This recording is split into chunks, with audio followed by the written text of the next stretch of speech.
Este podcast pertenece a la red Podcast SN.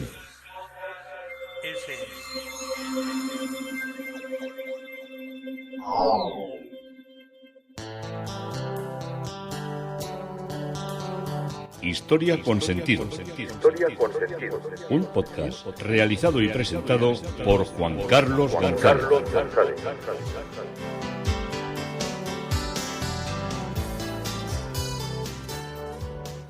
Un saludo a cuantas personas se acercan a través de las redes sociales, de Facebook, de Twitter, de mi página web Historia con Sentido. Yo soy Juan Carlos González y un día más encantado de acercaros una parte de la historia. Hoy, desde Saint-Gaudens, vamos a visitar un castillo extraordinario que es el castillo de Mauvesin. Suena como un poco a mal vecino, pero bueno, vamos a ir viendo todo porque es un castillo sumamente interesante. Y en los últimos podcasts nos habíamos encontrado visitando la obra de Luis Astiazarán, ese arquitecto que había trabajado en la zona del Alto Urola, que es donde yo pasé, donde nací, donde viví los años de mi niñez y donde tengo los recuerdos más vivos de estas construcciones singulares y un poco especiales que me rodeaban en una zona de bastante mediocridad urbanística y arquitectónica. Por eso, esto que estamos visitando, nos habíamos quedado en el Palacio de El Orzainea, pues era un sitio que llama mucho la atención por su ubicación, porque es una zona muy, muy transitada y forma parte de todas las personas que pasan por Legazpia o lo cruzan, siempre se fijan, dicen, uy, qué cosa más bonita y qué cosa más interesante. Y su planta principal se encuentra sobre una plataforma de cierta altura para elevar todavía más la construcción, con unas escalinatas que dan una especie como de terraza en lo que es el nivel y el acceso a la parte noble. En esta planta hay unos grandes ventanales que permitían la luz a lo que eran las estancias de la planta baja, que era donde realizaban la vida cotidiana los habitantes, la familia Elorza, y las fachadas de la planta principal, así como la del emergente sótano, están construidos en piedra sillar rústica almohadillada. Eso ya le nota como si fuera una base de un castillo y encima de ella arrancara un chalet o un palacete o un palacio, como se le denominaba. Y la fachada de la primera planta tiene un acabado de argamasa que se combina perfectamente con el ladrillo rojo caravista que impera en la segunda planta o ático. Y cada planta pues resuelve de una manera diferente las ventanas y las aperturas que dan paso a la luz. Pero hay una constante llamativa en ellas, y allí donde hay suficiente espacio se insertan las ventanas en grupo de 3 y con el mismo estilo arquitectónico. Pero de todas maneras es la gran torre la que confiere el mayor rasgo de singularidad al palacio, conformando la torre y la fachada la parte más bella de El Orzainea. En el año 1931, junto con el arquitecto municipal Damián Lizaur, organizaron las ordenanzas de construcción de la villa, así como lo que va a ser el urbanismo. Damián Lizaur era el arquitecto también de Oñate, había estudiado en Barcelona y en Madrid, era miembro de Eusko Euskalkuntza, que es la Sociedad de Estudios Vascos, y formaba parte del cuerpo de arquitectos de la Hacienda Pública de España, que eran los registradores de los proyectos y de las construcciones realizadas. Oñate está a los pies del santuario de Aránzazu, y la orden franciscana, que era la que la regentaba y ahora hasta este momento, que sepa yo, la sigue regentando, encontró a este arquitecto como su arquitecto propio de cabecera. Cuando se produce la ampliación del convento de Aránzazu en el año 1935 y cuando se construye la biblioteca en 1950, que es un edificio impresionante que cuelga un ala que cuelga en el abismo en el cual está situado el santuario. Y la colaboración de la orden franciscana con él, con Damián Lizaur, nos hemos ido un momento de la historia, pero es que estaban trabajando juntos. estaban trabajando juntos los Astiazarán y Lizaor. Entonces, este fue el que desempeñó todo lo que era la gran obra del proyecto de Aránzazu. Era arquitecto también municipal, como os he dicho, del de Legazpia, y era colaborador de Patricio Echeverría, el cual a su vez era mecenas de Aránzazu, porque tenía allí un cuñado. Otra de las construcciones espectaculares y singulares que ha perdurado de nuestros días es la casa de la viuda de Lorza, construida en el año 1932, que tiene un original frente redondo. En este edificio, antes de la guerra, se ven en las fotos, durante la República estaba el bachoque del PNV, que era el poderoso en el pueblo, bueno, juntamente con el Círculo Carlista, y después fue sede de la Falange. El contraste de las fotos de esa época es verdaderamente alucinante. Otra casa que construyó fue la casa de Anastasio Arvide, que era una vivienda unifamiliar con un modo de concepción de chalet con amplios balcones, con porche y con un pequeño jardín. La casa de Julián Lasa, en el año 1933, que es una casa en estilo neovasco ecléctico, con numerosos detalles compositivos propios de lo que era la escuela vienesa de Wagner o de incluso del Art Deco, especialmente en lo que son los huecos de la planta baja y de la primera planta. A destacar una ventana que está en un ángulo a la izquierda del arco de la puerta principal y la reinterpretación del hastial que enmarca una especie como de bow window de la planta primera, muy propio de la casa bastaresa de Navarra y de la casa montañesa de Cantabria. Reseñable es la gracia compositiva que tiene, a la manera de Jugendstil, del estilo del estilo alemán, con una triple ventana en la primera planta, cuyas proporciones remiten también a la idea de la arquitectura de Carl Friedrich de Schinkel. Hay una influencia alemana en este arquitecto nuestro del que estamos hablando. Otra edificación de pisos fue la casa de los hermanos Urmeneta, que es una casa de viviendas de 3 plantas más un bajo comercial, y la casa de Tomás Echeverría, que la construye en 1939, ya al terminar la guerra, que era directivo de la fábrica de Patricio Echeverría, y otro hermano, en la casa de José Echeverría, construida en 1940, que esta ya es con un estilo del regionalismo castellano-leonés. Estamos en la época que, como de lo vasco aquí había que asomar poco, y es de detectar el predominio de zócalos y porche en la planta baja de sillería de piedras grandes, ciclópeas de piedra, y recuerda los siglos a algunos edificios urbanos que encontramos en Guetaria, en la costa guipuzcoana. Y la fachada de atrás, en su composición de huecos aparentemente aleatoria, tiene una gran chimenea pétrea, y las soluciones compositivas de la ventana en ángulo guardan relación directa con las asimetrías calculadas del arquitecto Charles McIntosh y un cierto toque neomedieval. Y el pináculo veleta contrasta con por su descontualidad, pues por no estar en el contexto, vamos. Otra edificación que estaba en una continuación de otra, porque eran las casas de los hijos de Patricio. O sea, entrabas en el pueblo, primero la fábrica, después la casa del patrono de la fábrica, y enfrente las casas de los hijos del patrono. Está la casa de Antonio Lorza, que luego la vende a Patricio Echeverría en el año 1940.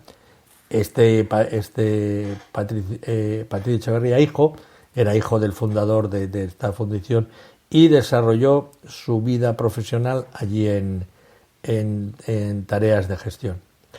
Era también licenciado en Derecho por la Universidad de Valladolid, y llegó a ser presidente de lo que fue la corporación de esta empresa. Otra obra que hizo fue el campo de fútbol de la Chartegui y la subida al barrio de San Ignacio en 1948, porque el ministerio, bueno, lo que era entonces, esto era todo, no os digo el ministerio, pero el que mandaba, ya sabéis, en el 48 quién era el que mandaba, y obligó a los empresarios a construir barriadas obreras. Entonces la de San Ignacio era una de ellas. Otra de las obras que él hizo fue la ampliación de la fábrica COEL. COEL significa Constructora Electromagnética S.A. y esta fábrica la derribaron, yo la conocí todavía entera, en el año 2003 la tiraron y se trasladaron a Miaño, a un pueblo alavés.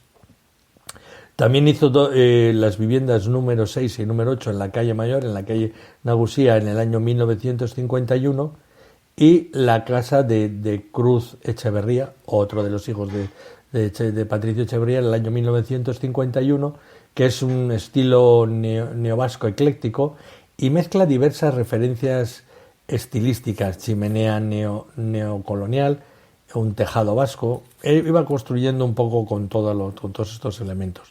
Luego está la casa de los hermanos Elorza, que también pasó a formar parte de todo el grupo de viviendas de la familia Patricio, una construida en el año 1952, y es neovásco ecléctico y se identifica una proporción general de la casa Palacio Urbana. Tiene maineles y portada de la fachada principal con escudo de reminiscencia neoherreriana en piedra y arcos de medio punto con ventanas de planta baja. Lo más interesante de la casa es el conjunto de alero y cornisa en piedra sobre soporte de ladrillo caravista a la manera compositiva neopaladiana o Junderstil, y tiene chimeneas neocastellanas, y el conjunto presenta reminiscencias, como os he dicho, de Palladio, de Frank Joel Briggs en su primer periodo de Chicago, de esta especie de casas coloniales. La casa de Romano Echeverría, en el año 1953, de estilo herreriano, con esquinas de sillería y paños, fachada de ladrillo visto, y la composición general de huecos de la fachada es clasicista, pudiendo emparentarse con una versión menor o doméstica de la solución planteada por Juan de Herrera en la fachada posterior del Museo del Prado, y desentonan por su incoherencia las ventanas redondas de la cubierta de pizarra. Hasta aquí nos ha traído hoy parte de lo que es el recorrido de Luis Astiazarán, al cual seguiremos recordando y visitando, pero nos tenemos que volver en una fría tarde de invierno pirenaico al castillo de Mauvesín. El castillo de Mauvesín se encuentra en la comuna, en el municipio de Mauvesín, en la comunidad de Plateau de Linesan, y esta zona es una encrucijada entre territorios históricos de gran diversidad paisajística y medioambiental. El castillo se encuentra a medio camino entre la ciudad de Tarbes, Lourdes y el Parque Nacional de los Pirineos. Está en una colina totalmente pelada, sin bosque, y remonta sus orígenes al siglo XI y fue ampliado sucesivamente en el siglo XIV, quedando en ruinas en el siglo XIX y posteriormente restaurado con todo su esplendor. Y está ubicada estratégicamente en la zona de paso y de frontera entre los antiguos condados de Bigorra, de Cominges, de Armañac, de Augué, de Labarté, y formados de lo que era el fraccionamiento del Gran Ducado de Cascuña en el siglo XI, ducado que desde entonces compone una entidad histórica, lingüística y cultural delimitada por el río Garona al este y al norte. El castillo de Mauvesín pertenece a lo que es la asociación École de Gaston Fabé, nosotros le llamamos Gastón Febus, le llamamos en Navarra, fundada en 1896, que lo adquirió en 1907, y desde este año se procedió a la restauración y a promocionar la visita. Una vez entramos, hay un primer paso, que es una sala con un vídeo y una exposición sobre la lengua de Oc. Para iniciar la visita hay unas escaleras desde la recepción, y allí estamos bajo el cuadro y la atenta mirada de Filadelfe de Gardé, que es una de las impulsoras de esta lengua. Vivió entre 1871 y 1952. Nacido en los Altos Pirineos, en Banyos, la autora tomó el seudónimo de Filadelfa de Gerda, en referencia al pueblo donde pasó una parte esencial de su vida, Gerd, cerca de Bañés de Bigorra.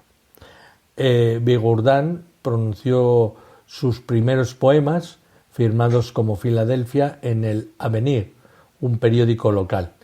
Invitada por Frédéric Mistral a las fiestas de Santa Estela, en Carcassonne, en el año 1893, fue aclamada por los Felibres, una asociación literaria fundada en 1854 por Frédéric Mistral y otros escritores provenzales.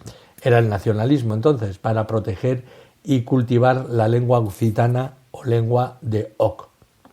Marius André, poeta provenzal, le dedicó un poema de amor, la gloria d'Esclaramunda, pero ella decidió casarse pese a este poema de amor con Gastón Riquier en 1905 en Niza.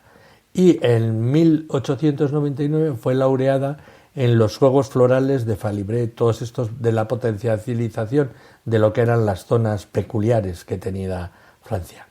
Durante la fiesta de Santa Estela de Pau, dedicó consagrarse a estudiar y a potenciar lo que era su lengua primitiva, la lengua de Oc, y se retiró junto con su marido, con quien pasaba los inviernos en Provenza, donde compuso los cantos de Doc, cantos de duelo y de cólera por la marginación en la que estaba esta lengua. En 1909, como consecuencia de varios incidentes, funda La Estela, el periódico de expresión occitana. Y en el año 1911, por desavenencias, su marido deja de financiar el periódico, abandonó la Felibre y se acercó a la Acción Francesa porque ella era muy católica y muy regionalista. Bernardetto es un poema de agradecimiento a la Virgen de Lourdes, y Filadelfa de Gerda fomentó su apego al nacionalismo occitano, viajando por el sudoeste y creando la Liga de Guyenne y de Gascón. Promovió los trajes típicos, los bailes, los cantos, las costumbres regionales, pero en 1924 la Academia de los Juegos Florales, que era para intensificar el fervor nacionalista, le otorgó la maestría el título más alto que se concedía por las letras en Oc. Hizo una composición que fue muy elogiada en lengua Oc, se llamaba la Eloge de Clement Cissur, y fundó los principios de lo que era la escuela occitana. Compuso pues muchas obras, Pasos Perdidos, trilogía de cantos, Bernardete, no os voy a decir todos porque tampoco nos saldría, y así que nos saldría interesante. Y volvemos al castillo, que fue construido en el siglo XI por el conde Céntulo de Bigorre, con el objetivo de proteger la frontera oriental de Bigorre. Céntulo V, apodado el Joven, fue vizconde del Bearne desde 1058 hasta su muerte en 1090, y lo fue de Bigorra desde 1080. Era nieto de Céntulo IV el Viejo, al que sucedió su padre Gastón, porque su padre Gastón ya había muerto. Céntulo afianzó y aumentó la autonomía de los vizcondes del Bearne frente a los duques de Aquitania, de los que teóricamente eran vasallos. Entre los actos más significativos de esta autonomía se puede citar que hiciera acuñar moneda propia en su capital Morlaix, que sólo él tenía el poder de convocar a los caballeros del Bearne que le debían fidelidad, y que otorgara a la ciudad de Ologón Santa María, ahora por entonces desierta, una carta de población. Esta carta fue el primer embrión del posterior fuero de Olorón o Fog d'Ologón, que a su vez sería incorporado a los fueros de Bearne siglos más tarde, cuando se fundaban ciudades. Fue un gran partidario de la reforma gregoriana de la Iglesia Católica y mantuvo excelentes relaciones con el papado, realizando muchos donativos a la iglesia e inició la construcción de la gran iglesia de Santa Fe de Morlans, primer monumento románico del Bearne. Y el Papa Gregorio VII, el Papa Gregorio Magno, le nombró amante de la justicia, defensor de los pobres y propagador de la paz. Entendéis que esto se debía a la pasta que aportaba, indudablemente. Se casó hacia 1060 con una pariente llamada Gisla, con la que tuvo un hijo, su heredero Gastón, y una hija llamada Squinet. Pero el Papa le exhortó a romper el matrimonio por causa de consanguinidad y Céntulo obedeció, fundando como penitencia un priorato de Morlas dependiente de la abadía de Cluny. Céntulo se casó en segundas nupcias en 1077 con Beatriz, condesa de Bigorra. Con ella tuvo otros dos hijos, Bernardo y Céntulo, ambos futuros condes de Bigorra. A su hijo Gastón lo casó con Talesa, princesa de la familia de Aragón, era hija del hermano natural del rey Sancho Ramírez, y que recibió en dote el vecino vizcondado de Montaner, que así pasó a dominio del Bearne. Así pues, mediante su política matrimonial, Céntulo logró poner bajo su control a sus vecinos por el este, a Montaner y Bigorra, y forjar una sólida alianza con su vecino del sur, Aragón. Formó con toda probabilidad parte de lo que era la curia real de Sancho Ramírez, incluso participó con donaciones en el mantenimiento del monasterio de San Juan de la Peña y mostró su deseo de formar parte de este monasterio como hermano y caballero. Pero por estas alianzas tuvo que luchar militarmente también contra otros de sus vecinos, y en el 1082 lanzó un ataque contra el vizcondado de Dax, pero sufrió una severa derrota. En 1079 participó en un intento de tomar Zaragoza, que fue repelido por el Cid, que por aquel entonces estaba al servicio de los musulmanes, y en el año 1090 partió de nuevo hacia Aragón al frente de las tropas bearnesas para participar en el ataque a Huesca planeado por el rey Sánchez Ramírez, pero murió mientras atravesaba el valle de Tena, que Céntulo había recibido en señal de señorío este valle del rey de Aragón. Según cuenta la leyenda, murió asesinado a traición por un tal Aznar Atón, que quería mantenerse al margen del control aragonés, y le sucedió Gastón IV. La primera mención conocida data del 12 de marzo de 1083, con ocasión de un pacto entre Sancho de Labart y la condesa Beatriz.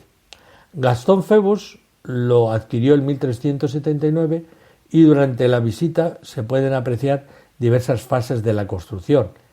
En esta primera sala se observa, como os he contado, parte de la lengua de Oc, parte de la historia que habla de que procede del latín hablado y nació al mismo tiempo que el francés, y durante el siglo X se forma y se expande gracias a la acción de los trovadores que crearon la primera literatura europea.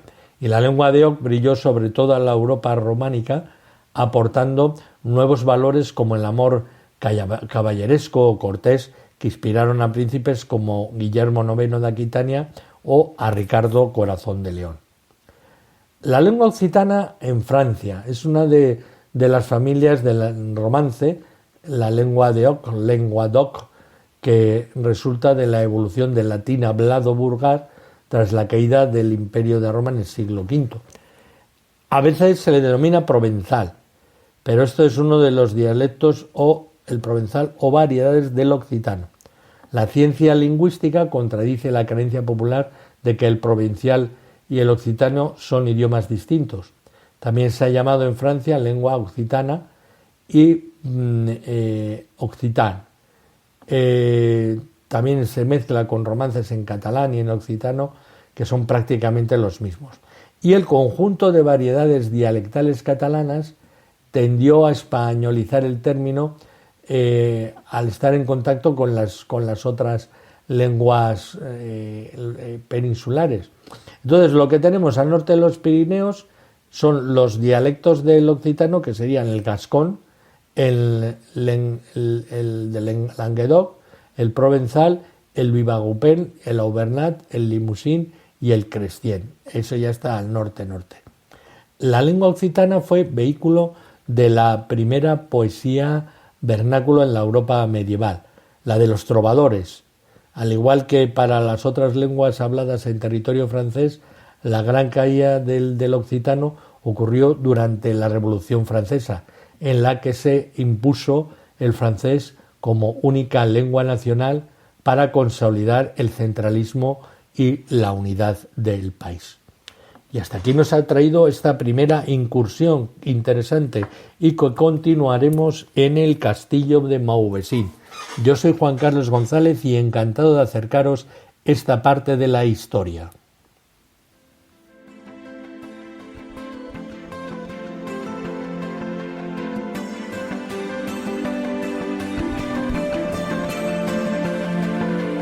Hasta aquí un episodio más de Historia con Sentido. El podcast que te habla de historias de la historia, sucesos, eventos, como si el ayer fuera hoy. Síguenos a través de iTunes, Spreaker o iVoox.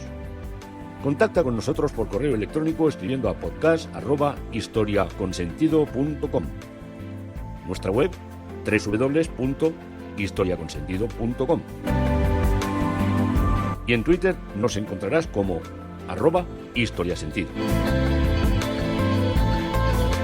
Este podcast pertenece a la red Podcast SMM.